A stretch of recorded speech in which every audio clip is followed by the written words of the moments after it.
السلام علیکم تمام سننے والوں کو سلسلہ حدیث میں خوش آمدید۔ آج ہم بات کریں گے صحیح بخاری کی حدیث نمبر 59 کے بارے میں۔ اس حدیث مبارکہ میں نبی پاک صلی اللہ علیہ وآلہ وسلم کی ایک ایسی مجلس کا ذکر کیا گیا ہے جس میں وہ صحابہ کرام کے سامنے کچھ بیان کر رہے تھے۔ تو مجلس میں موجود ایک دیہاتی نے نبی پاک صلی اللہ علیہ وآلہ وسلم سے قیامت کے بارے میں پوچھا کہ وہ کب آئے گی۔ تو نبی پاک صلی اللہ علیہ وآلہ وسلم نے اسے کیا جواب دیا، یہ جاننے کے لیے ہم حدیث مبارکہ کی طرف چلتے ہیں اور اس کے بعد حدیث کی مختصر وضاحت بھی بیان کی جائے گی۔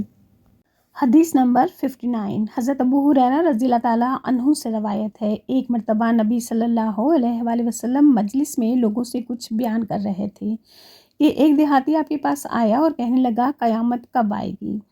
رسول اللہ صلی اللہ علیہ وآلہ وسلم اسے کوئی جواب دیے بغیر اپنی باتوں میں مصروف رہے۔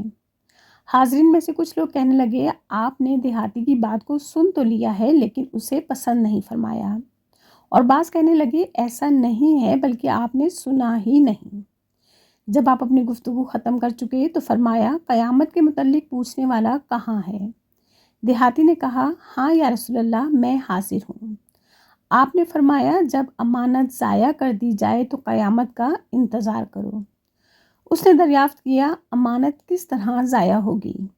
آپ صلی اللہ علیہ وآلہ وسلم نے فرمایا، جب ذمہ داری کے کام نااہل لوگوں کے سپرد کر دیے جائیں تو قیامت کا انتظار کرنا۔ اب اس حدیث مبارکہ کو دیکھا جائے تو دیہاتی نے نبی پاک صلی اللہ علیہ وآلہ وسلم سے قیامت کے بارے میں اس وقت سوال کیا جب نبی پاک صلی اللہ علیہ وآلہ وسلم اہل مجلس سے مخاطب تھے، لیکن نبی پاک صلی اللہ علیہ وآلہ وسلم نے اسے کوئی جواب نہیں دیا اور اپنی گفتگو جاری رکھی۔ ہو سکتا ہے کہ نبی پاک صلی اللہ علیہ وآلہ وسلم یوم آخرت یا قیامت کے بارے میں ہی کوئی بات کر رہے ہوں، لیکن نبی پاک صلی اللہ علیہ وآلہ وسلم نے جب اس دیہاتی کے سوال پر کوئی توجہ نہ دی تو اہل مجلس میں سے کچھ لوگوں نے خیال کیا کہ نبی پاک صلی اللہ علیہ وآلہ وسلم نے دیہاتی کی بات سنی ہی نہیں ہے، جبکہ کچھ لوگوں کا کہنا تھا کہ آپ نے اس کی بات سن لی ہے، لیکن اس کا اس طرح سوال کرنا نبی پاک صلی اللہ علیہ وآلہ وسلم کو ناگوار گزرا ہے، تب بھی آپ نے اسے کوئی جواب نہیں دیا۔ لیکن پھر جب نبی پاک صلی اللہ علیہ وآلہ وسلم اپنی گفتگو ختم کر چکے تو انہوں نے سب سے پہلے اس دیہاتی کے بارے میں پوچھا کہ وہ کدھر ہے جس نے قیامت کے بارے میں پوچھا تھا۔ چونکہ دیہاتی اہل مجلس میں ہی موجود تھا تو اس نے فوراً جواب دیا، ہاں یا رسول اللہ، میں حاضر ہوں۔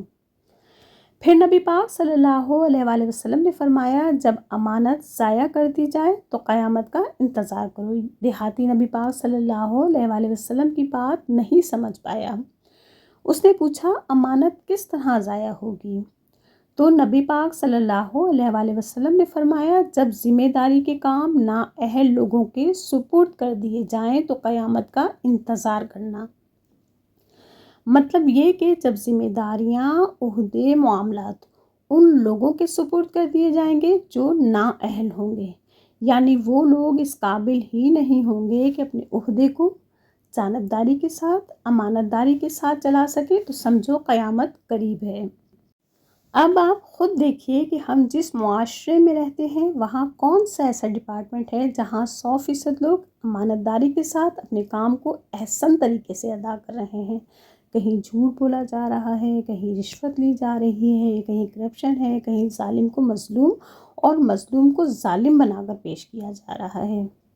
ایک ٹھیلے والے سے لے کر ایک اعلیٰ منصب پر فائز ہونے والے شخص تک جہاں جس کا داؤ لگتا ہے وہ اپنے ہی مسلمان بھائی کو لوٹنے کے لیے تیار ہے۔